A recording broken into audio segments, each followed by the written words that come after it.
ಪ್ರೀತಿಯ ವಿದ್ಯಾರ್ಥಿಗಳೇ, ನಾವು ಈಗ ಆಲ್ರೆಡಿ 1ನೇ ಅಧ್ಯಾಯ ರಾಸಾಯನಿಕ ಕ್ರಿಯೆಗಳು ಮತ್ತು ಸಮೀಕರಣಗಳ ಅಧ್ಯಾಯನ ನಾವು ಈಗ ಅಭ್ಯಾಸ ಮಾಡಿದ್ವಿ. ಇವತ್ತಿನ ದಿನ ಅದೇ ವಿಷಯವಾಗಿ ನೀವುಗಳು ನಾನು ಕೇಳಿದಂಥ ಪ್ರಶ್ನೆಗಳಿಗೆ ಉತ್ತರವನ್ನು ಹೇಳೋದಾಗಲಿ, ಮತ್ತು ಜೊತೆಗೆ ನೀವು ಬಂದು ಏನಾದ್ರು ಇದೆ ರಾಸಾಯನಿಕ ಕ್ರಿಯೆಗಳು ಮತ್ತು ಸಮೀಕರಣಗಳ ಬಗ್ಗೆ ಏನಾದರೂ ವಿಷಯಗಳನ್ನು ಮಂಡಿಸೋದಾದರೆ ಬಂದು ಇಲ್ಲಿ ಮಕ್ಕಳು ಮಂಡಿಸಬೇಕು. ಜೊತೆಗೆ ಎಲ್ಲ ಮಕ್ಕಳು ಇಲ್ಲಿ ಸಕ್ರಿಯವಾಗಿ ಈ ಪಾಠದಲ್ಲಿ ತೊಡಗಬೇಕು. ತೊಡಗ್ತಿರಲ್ಲ? ಈಗ ಈ ಪಾಠ ಅರ್ಥ ಆಗಿದೆಯಾ? ಈ ಪಾಠ ಸಂಪೂರ್ಣವಾಗಿ ಅರ್ಥ ಆಗಿದೆಯಾ? ಅಂದರೆ ಇಲ್ಲಿ ನಾವು ಈಗ ಯಾವ್ಯಾವ ವಿಷಯಗಳನ್ನ ನಾವು ಕಲ್ತೇವೆ ಅನ್ನೋದ್ರ ಬಗ್ಗೆ ನಾನೀಗ ಹೇಳ್ತೀನಿ ಹೇಳಿ. ರಾಸಾಯನಿಕ ಕ್ರಿಯೆಗಳು ಮತ್ತು ಸಮೀಕರಣಗಳು.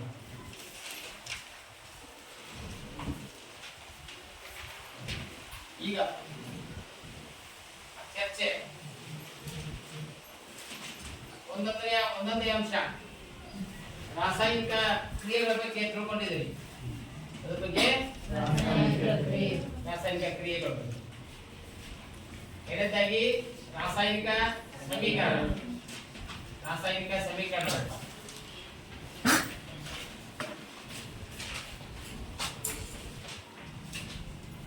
ಮೂರನೇದಾಗಿ ರಾಸಾಯನಿಕ ಸಮೀಕರಣಗಳನ್ನ ಸರಿದೂಗಿಸೋದು. ರಾಸಾಯನಿಕ ಸಮೀಕರಣಗಳನ್ನು ಸರಿದೂಗಿಸೋದು.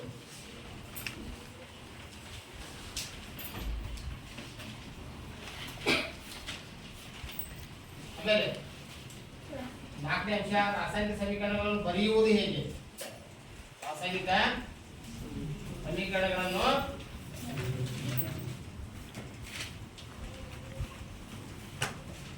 ಬರೆಯುವುದು ಹೇಗೆ.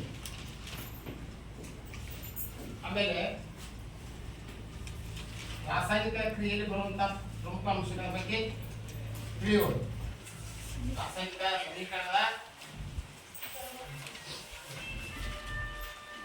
ಸಮೀಕರಣದಲ್ಲಿ ಬರುವ ಪ್ರಮುಖ ಅಂಶಗಳ ಬಗ್ಗೆ ತಿಳಿಯಿರಿ. ಅಂಶಗಳ ಬಗ್ಗೆ ಚರ್ಚಿಸುವುದು. 6ನೇ ಅಂಶ ರಾಸಾಯನಿಕ ಕ್ರಿಯೆ ವಿಧಗಳು. ರಾಸಾಯನಿಕ ಕ್ರಿಯೆಯ ವಿಧಗಳು. ಒಂದನೇದಾಗಿ ರಾಸಾಯನಿಕ ಸಂಯೋಗ. ಎರಡನೇ ಅಂಶ ರಾಸಾಯನಿಕ ವಿಭಜನೆ.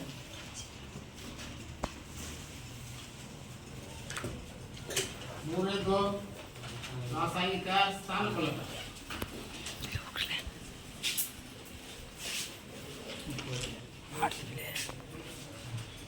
ರಾಸಾಯನಿಕ ದ್ವಿಸ್ಥಾನಫಲಕ.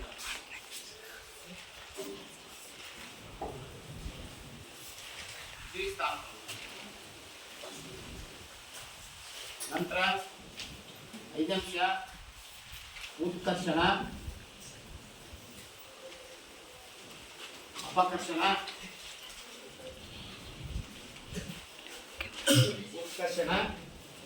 ಅಪಕರ್ಷಣ ಕ್ರಿಯೆಗಳು.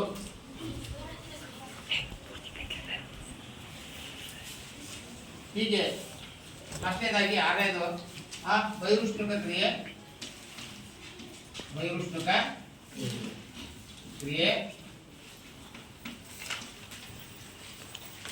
ಅಂತರುಷ್ಣ ಮತ್ತು ಅಂತರುಷ್ಣಕ ಕ್ರಿಯೆ.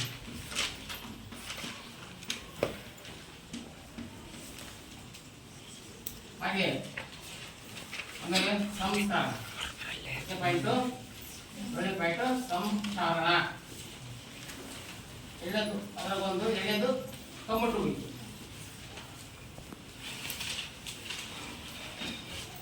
ಇಷ್ಟು ವಿಷಯಗಳನ್ನು ನಾನು ಈಗಾಗಲೇ ನಿಮಗೆ ತಿಳಿಸಿದ್ದೇನೆ, ಹೌದಲ್ಲ? ತಿಳಿಸಿದ್ದೇನೆ. ಈಗ ನಾವು ಮತ್ತೊಮ್ಮೆ ನಿಮಗೆ ಹಾಗೆ ಸಂಕ್ಷಿಪ್ತವಾಗಿ ಈ ಹೇಳ್ತೇನೆ, ಕ್ಲೀನಾಗಿ ಕೇಳಿ. ನಂತರ ನಾನು ಕೇಳಿದಂಥ ಪ್ರಶ್ನೆಗಳಿಗೆ ಉತ್ತರವನ್ನು ನೀಡಬೇಕು. ಜೊತೆಗೆ ನೀವು ಬಂದು ಇಲ್ಲಿ ನೀವು ಏನು ತಿಳ್ಕೊಂಡಿದ್ರಿ ಅದ್ರ ಬಗ್ಗೆ ಹೇಳಬೇಕು. ಈಗ ಒಂದೇದಾಗಿ ರಾಸಾಯನಿಕ ಕ್ರಿಯೆಗಳು. ಈ ರಾಸಾಯನಿಕ ಕ್ರಿಯೆ ಅಂದ್ರೆ ಸಚಿನ ನಾನು ಏನು ಹೇಳಿದೆ? ಒಂದು ನಿಮಿಷ ಅವನು ಹೇಳ್ತಾನೆ. ರಾಸಾಯನಿಕ ಕ್ರಿಯೆಯಲ್ಲಿ ಯಾವುದೋ ಒಂದು ವಸ್ತು ಬಿಡುಗಡೆಯಾದರೆ ಅದು ರಾಸಾಯನಿಕ ಕ್ರಿಯೆಯಲ್ಲಿ ಯಾವುದೋ ಒಂದು ವಸ್ತು ಬಿಡುಗಡೆ ಆದರೆ ರಾಸಾಯನಿಕ ಕ್ರಿಯೆ ಬಿಡುಗಡೆಯಾಗುತ್ತದೆ. ಆ ಕ್ರಿಯೆಯನ್ನು ರಾಸಾಯನಿಕ ಕ್ರಿಯೆ ಎನ್ನುವರು. Yes, very good. ಇದನ್ನು ಹೇಳಬೇಕು, ಚಪ್ಪಳೆ. ಯಾವ ಕ್ರಿಯೆಯಲ್ಲಿ ಹೊಸ ವಸ್ತುವನ್ನು ಬಿಡುಗಡೆಯಾಗುತ್ತದೆ ಆ ಕ್ರಿಯೆಯನ್ನು ರಾಸಾಯನಿಕ ಕ್ರಿಯೆ ಎನ್ನುವರು. ಯಾವುದೇ ಒಂದು ಕ್ರಿಯೆ ಜರುಗಲಿ, ಯಾವುದೇ ಒಂದು ಕ್ರಿಯೆ ಜರುಗಲಿ, ಆ ಕ್ರಿಯೆಯಲ್ಲಿ ಹೊಸ ವಸ್ತುವನ್ನು ಬಿಡುಗಡೆ ಆದ್ರೆ ಮಾತ್ರ ಅದನ್ನ ರಾಸಾಯನಿಕ ಕ್ರಿಯೆ ಅಂತ ಹೇಳ್ತಾರೆ ಅಂತ ಹೇಳಿದೆ. ಇದೊಂದು ಮಾರ್ಸಿಕ್ ಬರೀತೀವಿ. ರಾಸಾಯನಿಕ ಕ್ರಿಯೆ ಅಂದ್ರೆ ಯಾವುದೇ ಒಂದು ಕ್ರಿಯೆ ಜರುಗಲಿ, ಆ ಕ್ರಿಯೆ ಜರುಗಿದಾಗ ಹೊಸ ವಸ್ತು ಒಂದು ಬಿಡುಗಡೆ ಆಗಬೇಕು. ಅದನ್ನ ಎಂತ ಕರೀತಾರೆ? ಎಂತ ಕ್ರಿಯೆ? ರಾಸಾಯನಿಕ. ಈಗ ರಾಸಾಯನಿಕ ಕ್ರಿಯೆಗಳಿಗೆ ಉದಾಹರಣೆ ಯಾರು ಹೇಳ್ತೀರಿ? ಕುಟ್ಕೊಳ್ಳೋದು. ರಾಸಾಯನಿಕ ಕ್ರಿಯೆ ಒಂದು ಉದಾಹರಣೆ ಹೇಳಪ್ಪ. ಚಹಾ, ಅನ್ನ, ಚಹಾ ಮಾಡುವುದು, ಅನ್ನ ಮಾಡುವುದು, ಅನ್ನ ಬೇಯಿಸೋದು, ಹೌದಲ್ಲ? ನಂತರ ರಿಪೀಟ್ ಮಾಡೋದಾಗಿರ್ಬೋದು, ಮತ್ತೆ ಆಮೇಲೆ ಹಾಲು ಮೊಸರಾಗುವುದು, ನಂತರ ಕಬ್ಬಿಣ ಇದು ಎಲ್ಲ ರಾಸಾಯನಿಕ ಕ್ರಿಯೆಗಳು ಅನೇಕ ಉದಾಹರಣೆಗಳು, ಹೌದಲ್ಲ? ರಾಸಾಯನಿಕ ಕ್ರಿಯೆ ಅಂದ್ರೆ ಗೊತ್ತಾಯ್ತಾ? ರಾಸಾಯನಿಕ ಕ್ರಿಯೆ ಅಂದ್ರೆ ಗೊತ್ತಾಯ್ತಾ ಬದಲಾಪುರ? ಯಾವುದೇ ಕ್ರಿಯೆ ಜರುಗಿದಾಗ ಹೊಸ ವಸ್ತುವನ್ನು ಬಿಡುಗಡೆ ಆದ್ರೆ ಅದನ್ನ ಓಕೆ, ಥ್ಯಾಂಕ್ ಯು. ಕುತ್ಕೊಳ್ಳಪ್ಪ. ನಂತರ ರಾಸಾಯನಿಕ ಸಮೀಕರಣ ಅಂದ್ರೆ ನೀ ಹೇಳ. ನೀನೇ ಹೇಳ. ರಾಸಾಯನಿಕ ಸಮೀಕರಣವನ್ನು ಸಂಕ್ಷಿಪ್ತವಾಗಿ ಮತ್ತು ವೈಜ್ಞಾನಿಕವಾಗಿ ನಿರೂಪಿಸುವುದನ್ನು ರಾಸಾಯನಿಕ ಸಮೀಕರಣ ಎನ್ನುತ್ತಾರೆ. Yes, very good. ರಾಸಾಯನಿಕ ಕ್ರಿಯೆಯನ್ನ ಸಂಕ್ಷಿಪ್ತವಾಗಿ ಮತ್ತು ವೈಜ್ಞಾನಿಕವಾಗಿ ಬರೆಯುವುದಕ್ಕೆ, ನಿರೂಪಿಸುವುದಕ್ಕೆ ರಾಸಾಯನಿಕ ಸಮೀಕರಣ ಎನ್ನುತ್ತಾರೆ. ಈ ರಾಸಾಯನಿಕ ಸಮೀಕರಣದ ಒಂದು ಉದಾಹರಣೆಯನ್ನು ಯಾರು ಬರೀತೀರಿ? ಹೇಳ್ತೀರಿ? ಒಂದು. ಮತ್ತೆ ರಾಸಾಯನಿಕ ಸಮೀಕರಣದ ಒಂದು ಉದಾಹರಣೆ ಹೇಳ Sachin. 2MgO plus oxide 2MgO. ಅವನು ಸ್ವಲ್ಪ ತಪ್ಪು ಹೇಳಿದ. 2Mg ಪ್ಲಸ್ O2 2MgO ಕರೆಕ್ಟಾ? Carbon plus oxygen carbon dioxide ಕರೆಕ್ಟಾ? Carbon plus oxygen carbon dioxide. Magnesium plus oxygen magnesium oxide. ಇವು ಏನಿವು? ರಾಸಾಯನಿಕ ಸಮೀಕರಣ. ರಾಸಾಯನಿಕ ಸಮೀಕರಣ, ಹೌದಾ? ವಾತಾವರಣದಲ್ಲಿ ನೀರು ಇದಾಗೋದು, ಹೌದಾ? ಆವಿ ಆಗೋದು. ಉದಾಹರಣೆ ನೀರಿನ ಸೂತ್ರ H2, ಹೌದಾ? ಹೈಡ್ರೋಜನ್ ಮತ್ತು ಆಕ್ಸಿಜನ್ ಏನಾಗ್ತವೆ? ಸಂಯೋಗ ಹೊಂದಿ ನೀರು ಉತ್ಪತ್ತಿ ಆಗುತ್ತೆ. ಅದು ಒಂದು ರಾಸಾಯನಿಕ ಸಮೀಕರಣ. ಅದೊಂದು ರಾಸಾಯನಿಕ ಕ್ರಿಯೆ ಮತ್ತು ರಾಸಾಯನಿಕ ಸಮೀಕರಣ ಬರೆಯುವುದು. ಹೀಗೆ ರಾಸಾಯನಿಕ ಸಮೀಕರಣ ತಿಳಿತಾ? ನೆಕ್ಸ್ಟ್ ರಾಸಾಯನಿಕ ಸಮೀಕರಣಗಳನ್ನು ಸರಿದೂಗಿಸೋದು. ರಾಸಾಯನಿಕ ಸಮೀಕರಣಗಳನ್ನು ಸರಿದೂಗಿಸಬೇಕು. ಏಕೆ? ರಾಸಾಯನಿಕ ಸಮೀಕರಣಗಳನ್ನ ಸರಿದೂಗಿಸಬೇಕು. ಯಾರು ಹೇಳ್ತೀರಿ? ಉಳಿದವರು ಇಬ್ರೆ ಮೀನಾಕ್ಷಿ ರಾಶಿ ಸಂರಕ್ಷಣಾ ನಿಯಮ ಪ್ರಕಾರ ಸೃಷ್ಟಿಸಲು ಸಾಧ್ಯವಿಲ್ಲ, ನಾಶಗೊಳಿಸಲು. ನೀ ಹೇಳಪ್ಪ. ರಾಶಿ ಸಂರಕ್ಷಣಾ ಪ್ರಕಾರ ಸೃಷ್ಟಿಸಲು ಸಾಧ್ಯವಿಲ್ಲ. ಏನು ಸೃಷ್ಟಿಸಲು ಸಾಧ್ಯ ಇಲ್ಲ? ರಾಶಿಯನ್ನು ಸೃಷ್ಟಿಸಲು ಸಾಧ್ಯವಿಲ್ಲ, ನಾಶಗೊಳಿಸಲು ಸಾಧ್ಯವಿಲ್ಲ. ಅರ್ಧ ಮುರ್ಧ ಹೇಳ್ಬಾರ್ದು, ಸುಳ್ಳು ಹೇಳಬೇಕು. ಸಂರಕ್ಷಣಾ ನಿಯಮದ ಪ್ರಕಾರ ರಾಶಿಯನ್ನು ಸೃಷ್ಟಿಸಲು ಸಾಧ್ಯವಿಲ್ಲ, ನಾಶಗೊಳಿಸಲು ಸಾಧ್ಯವಿಲ್ಲ. ಸ್ವಲ್ಪ ಹೇಳೋದು ಹೇಳ್ತೀರಿ, ಗಟ್ಟಿಯಾಗಿ ಹೇಳಿ. ನಿಮಗೆಲ್ಲರೂ ಹೇಳಿದಿರಲ್ಲ, 10 ಬಾರಿ 20 ಬಾರಿ ಹೇಳಿದ್ದೀನಿ. ಆ ರಾಶಿ ಸಂರಕ್ಷಣಾ ನಿಯಮದ ಪ್ರಕಾರ ರಾಶಿಯನ್ನ ಸೃಷ್ಟಿಸಲು ಸಾಧ್ಯವಿಲ್ಲ, ನಾಶಗೊಳಿಸಲು ಸಾಧ್ಯವಿಲ್ಲ. ಮತ್ತೆ ನೀವು ಈಗ ನೆನಪಿಟ್ಕೊಂಡು ಬರೆಯಬೇಕು. ಅದ್ರ ಪ್ರಕಾರ ಒಂದು ರಾಸಾಯನಿಕ ಸಮೀಕರಣದಲ್ಲಿ ಎಷ್ಟು ಪ್ರತಿವರ್ತಕಗಳು ಇರ್ತಾವೋ ಅಷ್ಟೇ ಉತ್ಪನ್ನಗಳಲ್ಲಿಯೂ ಇರಬೇಕು. ಹೀಗಿದ್ರೆ ಅದು ರಾಸಾಯನಿಕ ಸಮೀಕರಣ ಸರಿಯಾಗಿದೆ. ಈಗಾಗಲೇ ನಾವು ಅನೇಕ ಉದಾಹರಣೆಗಳನ್ನು ಕೊಟ್ಟು ಹೇಳಿದ್ದೇನೆ. ಅದು ಒಂದು ತಗಡಿ ಒಳಗೆ 1 kg ನಾವು ಆ ಸಕ್ಕರೆ ತರಬೇಕಂತ ಕೇಳಿದ್ರೆ 1 kg ಕಲ್ಲು ಇಟ್ಟಿರ್ತಾನೆ, 2 kg ವಸ್ತು ಇಟ್ಟಿರ್ತಾನೆ ಸಕ್ಕರೆನ. ಅದು ಸರಿ ಇತ್ತಂದ್ರೆ ಮಾತ್ರ ನಾವು ತಗೊಂಡ್ಬರ್ತೇವೆ. ಅದು ಕಡಿಮೆ ಇದ್ರೆ ತರ್ತೀರಾ ಮನೆಗೆ? ಇಂಥ ಅನೇಕ ಉದಾಹರಣೆಗಳನ್ನು ಹೇಳಿದ್ದೇನೆ. ತಿಳ್ಕೊಂಡ್ರೆ ಪೂರ್ತಿ ತಿಳ್ಕೊಬೇಕು, ಅರ್ಧ ತಿಳ್ಕೊಬಾರ್ದು. ರಾಶಿ ಸಂರಕ್ಷಣಾ ನಿಯಮದ ಪ್ರಕಾರ ರಾಶಿಯನ್ನು ಸೃಷ್ಟಿಸಲು ಸಾಧ್ಯವಿಲ್ಲ, ಹಾಗೆ ಇದ್ದಿದ್ದು ಕೈ ಕಟ್ಟಿದ ಹೇಳೋ ಅವಶ್ಯಕತೆ ಇಲ್ಲ, ಹಾಗೆ ಈ ಕುದೋಳಿ. ಈಗ ರಾಸಾಯನಿಕ ಸಮೀಕರಣಗಳನ್ನ ಬರೆಯುವುದು ಹೇಗೆ? ಈಗ ರಾಸಾಯನಿಕ ಸಮೀಕರಣದಲ್ಲಿ ಎಷ್ಟು ಭಾಗ ಇದೆ? 2 ಭಾಗ ಇದೆ. 2 ಭಾಗ, ಒಂದು ಎಡಭಾಗ, ಹೌದಾ, ಬಲಭಾಗ. ಅಂದ್ರೆ ಈಗ ರಾಸಾಯನಿಕ ಸಮೀಕರಣದಲ್ಲಿ ಎಡಭಾಗದಲ್ಲಿ ಬರ್ತಕ್ಕಂಥ ವಸ್ತುಗಳನ್ನ ಪ್ರತಿವರ್ತಕಗಳು ಅಂತ ಕರೀತಾರೆ. ಎಡಭಾಗದಲ್ಲಿ ಬರುವಂತ ವಸ್ತುಗಳನ್ನ ಏನಂತ ಕರೀತಾರೆ? ಪ್ರತಿವರ್ತಕಗಳು. ಬಲಭಾಗದಲ್ಲಿ ಬರುವ ವಸ್ತುಗಳನ್ನ ಏನಂತ ಕರೀತಾರೆ? ಎಕ್ಸಾಮ್ನಾಗೆ ಕೇಳ್ತಾರೆ ಅಂತ ಹೇಳಿ, ಪ್ರತಿವರ್ತಕ ಎಂದರೇನು, ಉತ್ಪನ್ನ ಎಂದರೇನು, ನೀ ಹೇಳಪ್ಪ. ಪ್ರತಿವರ್ತಕ ಅಂದ್ರೆ ಏನು? ರಾಸಾಯನಿಕ ಸಮೀಕರಣದಲ್ಲಿ ಪಾಲ್ಗೊಳ್ಳುವ ವಸ್ತುವನ್ನು ಉತ್ಪನ್ನ ಪ್ರತಿವರ್ತಕಗಳು ಎನ್ನುವರು. ಇದು ರಾಸಾಯನಿಕ ಸಮೀಕರಣದಲ್ಲಿ ಅಂತ ಹೇಳಿದ ಅದು ತಪ್ಪಾಗುತ್ತೆ. ರಾಸಾಯನಿಕ ಕ್ರಿಯೆಯಲ್ಲಿ ಪಾಲ್ಗೊಳ್ಳುವ ಹೌದಲ್ಲ, ರಾಸಾಯನಿಕ ಕ್ರಿಯೆಯಲ್ಲಿ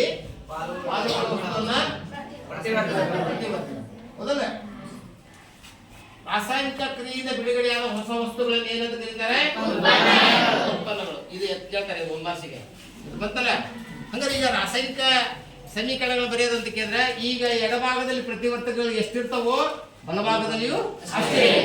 ಆ ಉದಾಹರಣೆ ಎಕ್ಸಾಂಪಲ್, ಅನೇಕ ಉದಾಹರಣೆ ಎಕ್ಸಾಂಪಲ್ಗಳನ್ನ ಹೇಳಿದೆ. ಆಗ ಹೇಳಿದಿಲ್ಲ, ಅದು ತಿಳಿದೈತಿ. ಹೌದಾ? ನಂತರ ರಾಸಾಯನಿಕ ಸಮೀಕರಣದಲ್ಲಿ ಬರುವ ಅಂಶಗಳ ಬಗ್ಗೆ ಚರ್ಚೆ ಮಾಡೋದು. ಈಗ ರಾಸಾಯನಿಕ ಅಂಶಗಳ ಬಗ್ಗೆ ಚರ್ಚೆ ಮಾಡೋದು. ರಾಸಾಯನಿಕ ಅಂಶ ಸಮೀಕರಣದಲ್ಲಿ ಯಾರು ಹೇಳ್ತೀರಿ? ಹೇಳಿದೆ ನಾನು. ಹೇಳಬನ್ನಿ ಏನು ನಂದಿತ. ರಾಸಾಯನಿಕ ಕ್ರಿಯೆ ಜರುಗಿದೆ ಎಂದು ಹೇಳಲಿಕ್ಕೆ ಅದು ಅಂಶ. ಪ್ರಶ್ನೆ ಸರಿಯಾಗಿ ಅರ್ಥ ಮಾಡ್ಕ.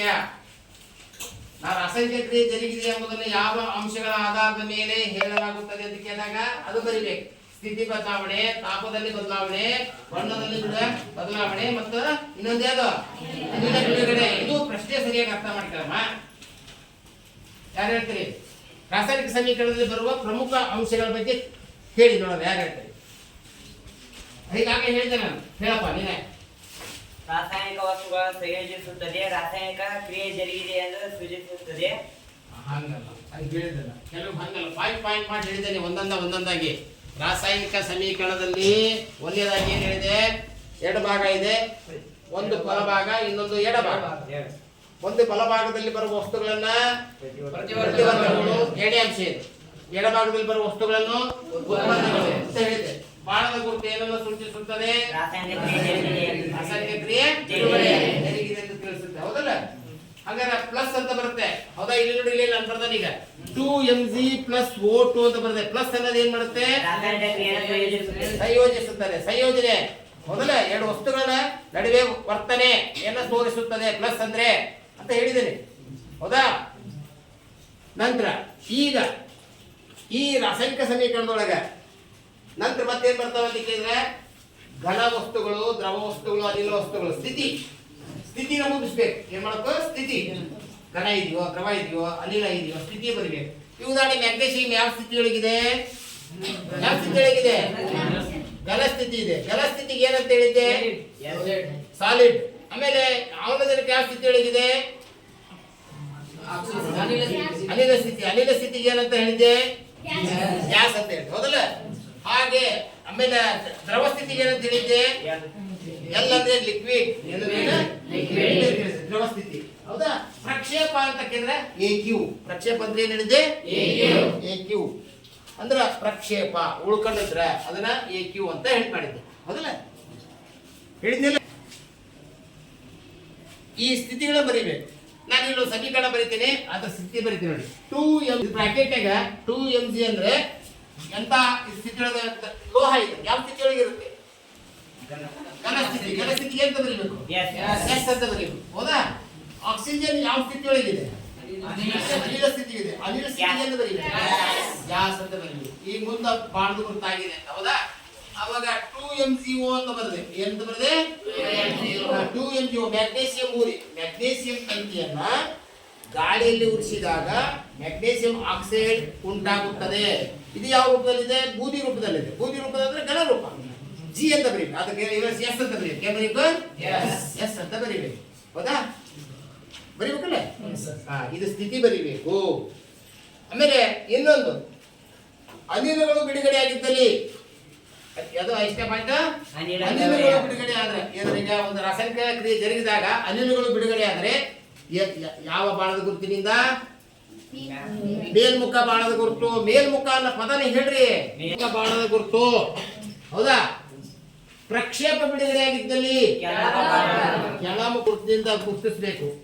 ಇಷ್ಟು ಅಂಶಗಳನ್ನು ನಾವು ರಾಸಾಯನಿಕ ಸಮೀಕರಣದಲ್ಲಿ ನಾವು ಕಲಿತಿರಬೇಕು. ಇದನ್ನು ಎಕ್ಸಾಮ್ನಲ್ಲಿ 3 ಮಾರ್ಕ್ಸ್ಗೆ ಕೇಳ್ತಾರೆ ಅಂತ ಹೇಳಿದ್ದೆ. ತದನಂತರದಲ್ಲಿ ರಾಸಾಯನಿಕ ಕ್ರಿಯೆ ವಿಧಗಳ ಬಗ್ಗೆ ನಾವು ಚರ್ಚೆ ಮಾಡಿದ್ವಿ, ತಿಳ್ಕೊಂಡ್ವಿ. ಹೌದಾ? ರಾಸಾಯನಿಕ ಸಮೀಕರಣಗಳ ಬಗ್ಗೆ ಚರ್ಚೆ ಮಾಡಿದ್ವಿ. ಚರ್ಚೆ ಮಾಡೋದು. ಈಗ ರಾಸಾಯನಿಕ ಕ್ರಿಯೆಯ ವಿಧಗಳು. ಕೃಷ್ಣ ಮೊದಲಪ್ಪ ರಾಸಾಯನಿಕ ಕ್ರಿಯೆ ವಿಧಗಳು. ಅವ್ನು ಹೇಳೋದು ಸರಿ ಐತಲ್ವಾ? ಪಂಚಾಕ್ಷರಿ ರಾಸಾಯನಿಕ ವಿಭಜನೆ, ರಾಸಾಯನಿಕ ಸ್ಥಾನಪಲ್ಲಟ, ರಾಸಾಯನಿಕ ದ್ವಿಸ್ಥಾನ. ಇಲ್ಲೇದವಲ್ಲು ಇವು ರಾಸಾಯನಿಕ ಕ್ರಿಯೆಯ ವಿಧಗಳು. ರಾಸಾಯನಿಕ ಸಂಯೋಗ, ರಾಸಾಯನಿಕ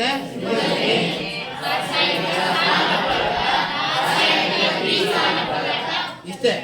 ಇವು 4. ಈ 4ರಲ್ಲಿ ಯಾವ ಎಕ್ಸಾಮಿಗೆ ಯಾವುದೋ ಒಂದು ಕೇಳಿಕೆ ಎಕ್ಸಾಮ್ಗೆ 2 ಮಾರ್ಕ್ಸಿಗೆ ಕೇಳಿಕೆ ಅಂದ್ರೆ ಎಂದರೇನು, ನಂತರದ ಉದಾಹರಣೆ ಬರೀರಿ. ಹೌದಾ? ಈಗಾಗಲೇ ನಾನು ಸಂಕ್ಷಿಪ್ತವಾಗಿ ಹೇಳ್ಕೊಟ್ಟಿದ್ದೀನಿ. ಹೌದಾ? ಈಗ ನಾನು ಹಾಗೆ ಹೇಳ್ತೇನೆ. ಎ ಪ್ಲಸ್ ಬಿ ಬಾಣ ಗುರುತು ಎ ಬಿ ಅಂತ ಹೇಳಿದ್ದೆ. ಇದರ ಅರ್ಥ ಯಾರು ಹೇಳ್ತೀರಿ? 1 2 ಉಳಿದರು ನೀವು ಸುಮ್ಮನೆ ಕುತ್ಕೊಂಡ್ರಲ್ಲ.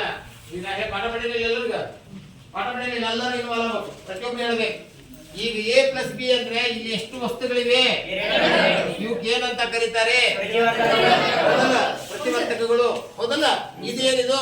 ಉತ್ಪನ್ನ. ಇದ್ರ ಉತ್ಪನ್ನ ಎಷ್ಟಿದೆ? ಈಗ ಅರ್ಥ ಆಯ್ತಾ? ಈಗ ಇದಕ್ಕೆ ಯಾರು ಹೇಳ್ತೀರಿ? ಹೇಳಪ್ಪ ಸಚಿನ. 2 ಅಥವಾ 2ಕ್ಕಿಂತ ಹೆಚ್ಚು ಪ್ರತಿವರ್ತಕಗಳು ಸಂಯೋಗ ಹೊಂದಿ ಒಂದೇ ಉತ್ಪನ್ನ ನೀಡುವ ಕ್ರಿಯೆಗೆ ರಾಸಾಯನಿಕ ಸಂಯೋಗ ಕ್ರಿಯೆ. ಅವ್ನು ಹೇಳಿದ್ರು ಸರಿಯಾಗಿದೆಯಾ? ಸರಿಯಾಗಿದೆಯಾ? 2 ಅಥವಾ 2ಕ್ಕಿಂತ ಹೆಚ್ಚು ವಸ್ತುಗಳು. ಇಲ್ಲಿ ಬರೀ 2 ಅದಾವಲ್ಲ, 2ಕ್ಕಿಂತ ಹೆಚ್ಚು ಇರ್ಬೋದು, 3 ಇರ್ಬೋದು, 4 ಇರ್ಬೋದು. ಹೌದಲ್ಲ? ಅವೆಲ್ಲವೂ ಸೇರಿ ಒಂದೇ ಒಂದು ಉತ್ಪನ್ನ ನೀಡುವ ಕ್ರಿಯೆಗೆ ಏನಂತ ಕರೀತಾರ? ರಾಸಾಯನಿಕ ಸಂಯೋಗ ಎನ್ನುತ್ತಾರೆ. ಅರ್ಥ ಆಯ್ತಾ? ರಾಸಾಯನಿಕ ಸಂಯೋಗ ಗೊತ್ತಲ್ಲ? ಒಂದ್ ಕಡೆ ಅರ್ಥ ಆಯ್ತಾ? ರಾಸಾಯನಿಕ ಸಂಯೋಗ ಗೊತ್ತಾಯ್ತಲ್ಲ? ಈಗ ಅಲ್ಲೇ ಇತ್ತು. ಈಗ ಹೇಳ್ತಾರೆ ರಾಸಾಯನಿಕ ಸಂಯೋಗ ಗೊತ್ತಾಯ್ತು. ಹಂಗಾರೆ ಇದಕ್ಕೆ ಸಮೀಕರಣ ಯಾರು ಬರೀತೀವಿ? ಸಮೀಕರಣ ಬರೀಬೇಕು, ರಾಸಾಯನಿಕ ಕ್ರಿಯೆ ಬರೀಬೇಕು. ಯಾರು ಬರೀತೀವಿ?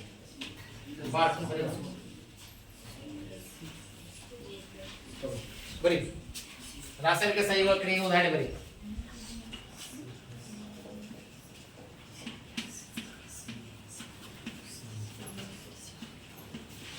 ಹೇಳೋದು C+O2 CO2. C+O2 CO2. C ಅನ್ನೋದು ಒಂದು ಧಾತು, ಓ ಅನ್ನೋದು ಒಂದು ಧಾತು. ಎಷ್ಟು ಪ್ರತಿವರ್ತಕಗಳಿದೆ? ಇಲ್ಲಿ ಎಷ್ಟಿದಾಯ್ತು? 1 ಪ್ರತಿವರ್ತಕ. ಇದನ್ನ ನೀವು ಮಕ್ಕಳಿಗೆ ಹೇಳ. ಇದು ರಾಸಾಯನಿಕ ಸಂಯೋಗ ಕ್ರಿಯೆ. ಮತ್ತೆ ರಾಸಾಯನಿಕ ಸಂಯೋಗ ಕ್ರಿಯೆಗೆ ಮತ್ತೆ ಬೇರೆ ರಾಸಾಯನಿಕ ಸಮೀಕರಣಗಳು ಯಾರು ಬರೀತೀವಿ? Thank you. ಒಂದು ಕಡೆ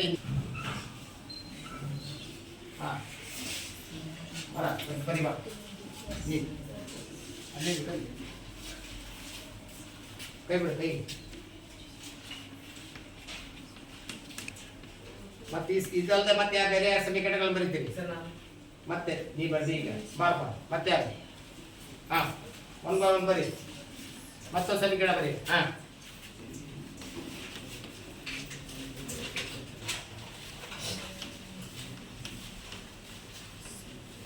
ತಪ್ಪು ತಪ್ಪು ಒಬ್ಬರದ್ದು ಸರಿ ಇದೆಯಾ?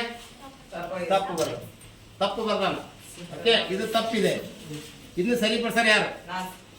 ಓಕೆ, ಒಬ್ಬನೇ. ಮತ್ತೆ ಉಳಿದವರು ಹಿಂದೆ ಯಾರು ಹೇಳ್ತಾ ಇಲ್ಲ, ಸುಮ್ಮನೆ ಕುತ್ಕೊಂತ ಇದ್ರಿ. ಬರ ಇದು ಸರಿ ಮಾಡಕ್ಕ ನೋಡಿ. ಈಗ ಅವ್ನು ಬರ್ದಾನ. ನಮ್ಮ ಕಡೆ ಇಲ್ಲಿ ಬರಿ, ಈ ಕಡೆ ಬರಿ.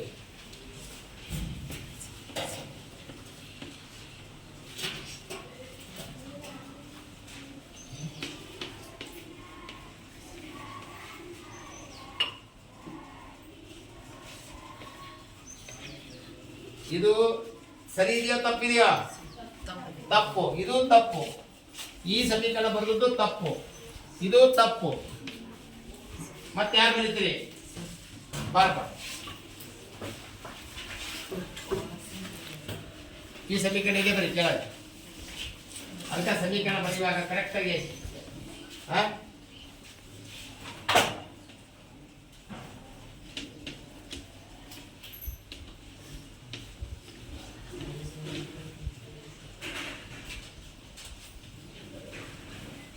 ನೋಡಿ. ಇವ್ನು ತಪ್ಪು ಬರ್ತಾ ಸರಿ ಬರ್ದ? ತಪ್ಪು. ಈಗ ನೋಡ್ರಿ ಮಕ್ಕಳಿಗೆ ಈ ಸಮೀಕರಣಗಳು ಎಷ್ಟು ಬರ್ತವೆ. ಆಮೇಲೆ ಜೊತೆಗೆ ನಿಮಗೆ ಸಮೀಕರಣ ಬರೀ ಈ ರೀತಿ ಬರೀಬಾರ್ದು. ಈ ರೀತಿ ಬರೆದ್ರೆ ತಪ್ಪಾಗುತ್ತೆ. ನೀವು ಬರೆದದ್ದು ಅಷ್ಟು ನೋಡ್ರಿ, 3 ಮಂದಿನ ಬರೆದ್ರಿ, ಎಲ್ಲರೂ ಬರೆದ್ರಿ. ನೀವೇನ್ ಮಾಡ್ತೀರಿ ಅಂತ ಕೇಳಿದ್ರೆ ಸಮೀಕರಣ ಈ ರೀತಿ ಬರೀಬಾರ್ದು, ನೀಟಾಗಿ ಬರೀಬೇಕಂತ ಹೇಳಿದೆ. ಇಲ್ಲಿ ನೋಡಿ,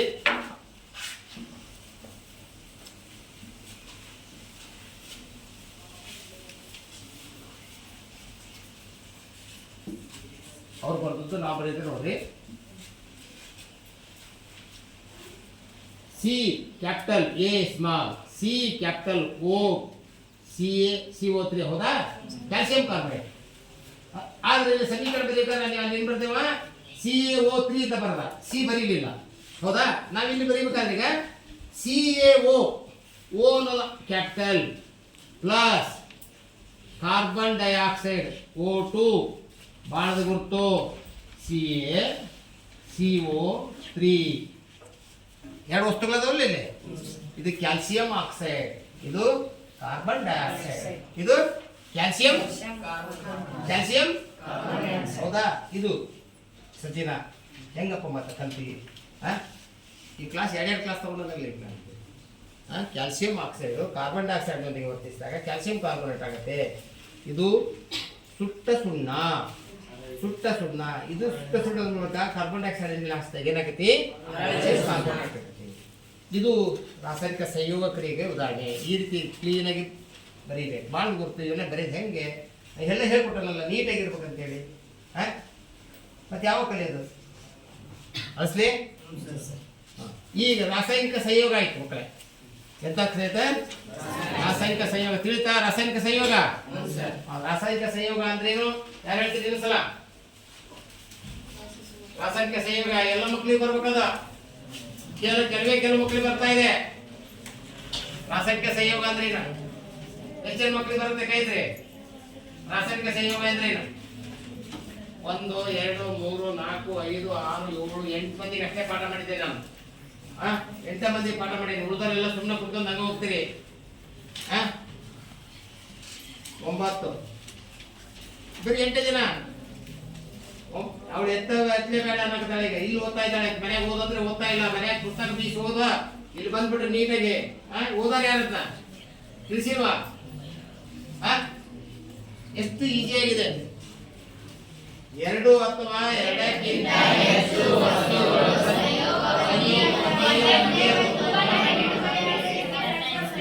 ಬಹಳ ಜನ ಮಕ್ಕಳು ಏನ್ ಮಾಡ್ತೀವಿ ಗೊತ್ತಾ? ಸ್ಲೋಗಾನ್ ಹೇಳ್ತಾರೆ. ಸ್ಲೋ ಎಲ್ಲಿದೆ, ಸ್ಲೋಗಾನ ಎಲ್ಲಿದೆ. 10 ಕೂಡ 11 ವರ್ಷಗಳು ಗೋವಿಂದ ಯಾರು ಸರಿಯಾಗಿ ಕಲಿಯಾಕೊಳ್ರಿ ನೀವು. ಹೇಳ್ಕೊಟ್ಟ ಇದ್ದ ಒಂದೊಂದು ಇದನ್ನ 10 ಬಾರಿ ಹೇಳಿದಿರಲಿಲ್ಲ, ಮತ್ತೆ ಯಾಕಂತಲ್ಲ? ನಾ ಇವತ್ತು ಇದು ಮಾಡ್ತೇನೆ ಅಂತ ಹೇಳ್ತೆ ಹೌದಾ? ಆದ್ರೂ ನೀವು ಓದ್ತಾ ಇಲ್ಲ. ರಾಸಾಯನಿಕ ಸಂಯೋಗ ಎಂದರೇನು? ಏನಾಗ ಗಟ್ಟಿಯಾಗಿ 2 ಅಥವಾ 2ಕ್ಕಿಂತ ಹೆಚ್ಚು ವಸ್ತುಗಳು ಸಂಯೋಗ ಹೊಂದಿ ಒಂದೇ ಒಂದು ಉತ್ಪನ್ನ ನೀಡುವ ಕ್ರಿಯೆಗೆ ರಾಸಾಯನಿಕ ಸಂಯೋಗ ಎನ್ನುವುದು. Very good. ರಾಮಚಂದ್ರ. 2 ಅಥವಾ 2ಕ್ಕಿಂತ ಹೆಚ್ಚು ವಸ್ತುಗಳು ಸೇರಿ ಸಂಯೋಗ ಹೊಂದಿ ಒಂದೇ ಒಂದು ಉತ್ಪನ್ನ ನೀಡುವ ಕ್ರಿಯೆಗೆ ರಾಸಾಯನಿಕ ಸಂಯೋಗ ಎನ್ನುವುದು. ಅದೇ ಬರ್ತೈತಿ, ಅದ್ಯಾಕೆ ಇದು ಮಾಡ್ತೀಯ? ಭಯ ಯಾಕೆ ನಿನಗೆ? ಧೈರ್ಯವಾಗಿ ಹೇಳು. ಈ ಕಡೆ ಎಲ್ಲ ನೋಡು, ಪುಸ್ತಕ ನೋಡ್ಬೇಡ, ಕೆಳಗಡೆ ನೋಡ್ಬೇಡ, ನನ್ನ ನೋಡ್ಕೊಂತ ಹೇಳು.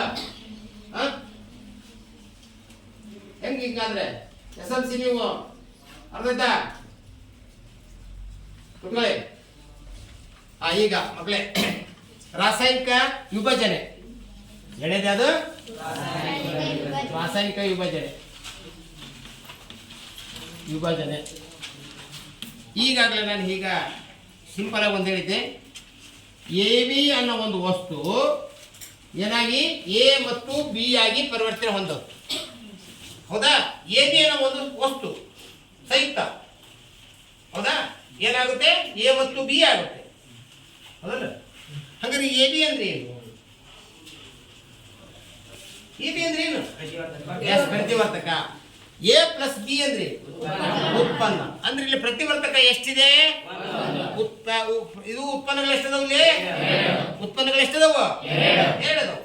ಹಂಗಾರೆ ಈಗ ಇದ್ರ ಮೇಲೆ ಡೆಫಿನಿಷನ್ ಹೇಳ್ಬೋದಲ್ಲ? ಎಷ್ಟು ಜನಕ್ಕೆ ಬರುತ್ತೆ? 1 2 3 ತಿರ್ಗಾ ನೀವೇ 4 ದಿನ.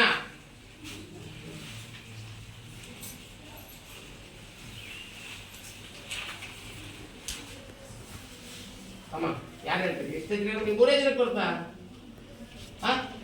4 ಜನಕ್ಕೆ ಬರುತ್ತಾ? ಹೇಳಿದೇನಲ್ಲ, ಹೇಳಪ್ಪ ಪಂಚಾಕ್ಷರ. ಒಂದು ಪ್ರತಿವರ್ತಕ ಒಂದು ಪ್ರತಿವರ್ತಕವು ಸರಿಯಾಗಿ ತಿಳ್ಕೊಂಡಲ್ಲ, ನೀವು ಹೇಳಪ್ಪ. ಒಂದೇ ಒಂದು ಪ್ರತಿವರ್ತಕವು ರಾಸಾಯನಿಕ ವಿಭಜನೆ ಹೊಂದಿ 2 ಉತ್ಪನ್ನ ನೀಡುವ ಕ್ರಿಯೆಗೆ ರಾಸಾಯನಿಕ ವಿಭಜನೆ ಎನ್ನುವರು. ಅವನು ಹೇಳಿದ, ಹೌದಾ? ಕರೆಕ್ಟ್ ಇದೆಯಲ್ಲ? ಒಂದೇ ಒಂದು ಪ್ರತಿವರ್ತಕ. ನಾನು ಹೇಳಿದ್ದ ಒಂದು ಪ್ರತಿವರ್ತಕ ಅನ್ಬಾರ್ದು. ಒಂದೇ ಒಂದು ಪ್ರತಿವರ್ತಕ ರಾಸಾಯನಿಕವಾಗಿ ವಿಭಜನೆ ಹೊಂದಿ 2 ಅಥವಾ 2ಕ್ಕಿಂತ ಉತ್ಪನ್ನಗಳನ್ನು ನೀಡುವ ಕ್ರಿಯೆಗೆ ಹೇಳಿದ್ದೇ ಇಲ್ಲ. ಮತ್ತೆ ಈಗ ಎಷ್ಟು ಜನಕ್ಕೆ ಬಂತು? ಈಗ ಎಷ್ಟು ಜನಕ್ಕೆ ಬಂತು?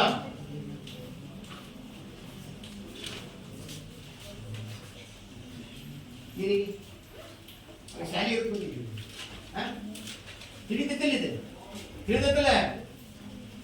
ಒಂದೇ ಒಂದು ಪ್ರತಿವರ್ತಕ ರಾಸಾಯನಿಕವಾಗಿ ವಿಭಜನೆ ಹೊಂದಿ 2 ಅಥವಾ 2ಕ್ಕಿಂತ ಹೆಚ್ಚು ವಸ್ತುಗಳನ್ನ ಉತ್ಪನ್ನಗಳನ್ನ ಬಿಡುಗಡೆ ಮಾಡುವ ಕ್ರಿಯೆಗೆ ರಾಸಾಯನಿಕ ವಿಭಜನೆ ಕ್ರಿಯೆ. ಸಿಂಪಲ್ ಆಗಿ ಒಂದು 4 ಪದಗಳ ಇದೆ. ಮೀನಾಕ್ಷಿ ಹೇಳಮ್ಮ. ಒಂದೇ ಒಂದು ಪ್ರತಿವರ್ತಕ ರಾಸಾಯನಿಕವಾಗಿ ವಿಭಜನೆ ಹೊಂದಿ 2 ಅಥವಾ 2ಕ್ಕಿಂತ ಹೆಚ್ಚು ಉತ್ಪನ್ನ ನೀಡುವ ಕ್ರಿಯೆಗೆ ರಾಸಾಯನಿಕ ವಿಭಜನೆ ಕ್ರಿಯೆ ಎನ್ನುವರು. ಇಷ್ಟೇಪ್ಪ, ಸಿಂಪಲ್ ಆಗಿದೆ. ಇದನ್ನ ಎಷ್ಟು ಹೇಳ್ತಿರಲ್ಲ.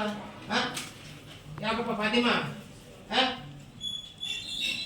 ಹೇಳಮ್ಮ, ಇದ್ದಿದ್ದು ಹೇಳು. ಒಂದೇ ಒಂದು ರಾಸಾಯನಿಕ ಉತ್ಪನ್ನ. ನೋಡಿ ಇಲ್ಲ ಏನ್ ಕಲಿತಾರೆ? ಕ್ಲಾಸ್ ಇಂದ ಟೇಕಿ ಹೊಡೋದು ಮಾತಾಡಕ್ ಬೇಕಾದಷ್ಟು ಮಾತಾಡ್ತಾರೆ. ಇಂಥ ಒಂದು ಡೆಫಿನೇಷನ್ ಕಲಿಯಕ್ಕಾಗಲ್ಲ. ಹೇಳಿ, ಇನ್ನೊಂದು ಸಲ ಕೇಳ, ಎಲ್ಲರೂ ಕೇಳ್ರಿ. ಒಂದೇ ಒಂದು ಪ್ರತಿವರ್ತಕ ರಾಸಾಯನಿಕವಾಗಿ ವಿಭಜನೆ ಹೊಂದಿ 2 ಅಥವಾ 2ಕ್ಕಿಂತ ಹೆಚ್ಚು ಉತ್ಪನ್ನಗಳನ್ನ ನೀಡುವ ಕ್ರಿಯೆಗೆ ರಾಸಾಯನಿಕ ವಿಭಜನೆ ಎನ್ನುತ್ತಾರೆ. ಈ ರಾಸಾಯನಿಕ ವಿಭಜನೆಗೆ ಯಾರಾದ್ರೂ ಸಮೀಕರಣ ಬರೀತೀರಾ? ರಾಸಾಯನಿಕ ವಿಭಜನೆ ನೀಟಾಗಿ ಬರೀಬೇಕು. ಬರೀವ. ಹಂಗಾರೆ ಮೊದಲೆಲ್ಲ ಏನ್ ಮನೆಯಲ್ಲಿ ಓದಲ್ವಾ ನೀವು?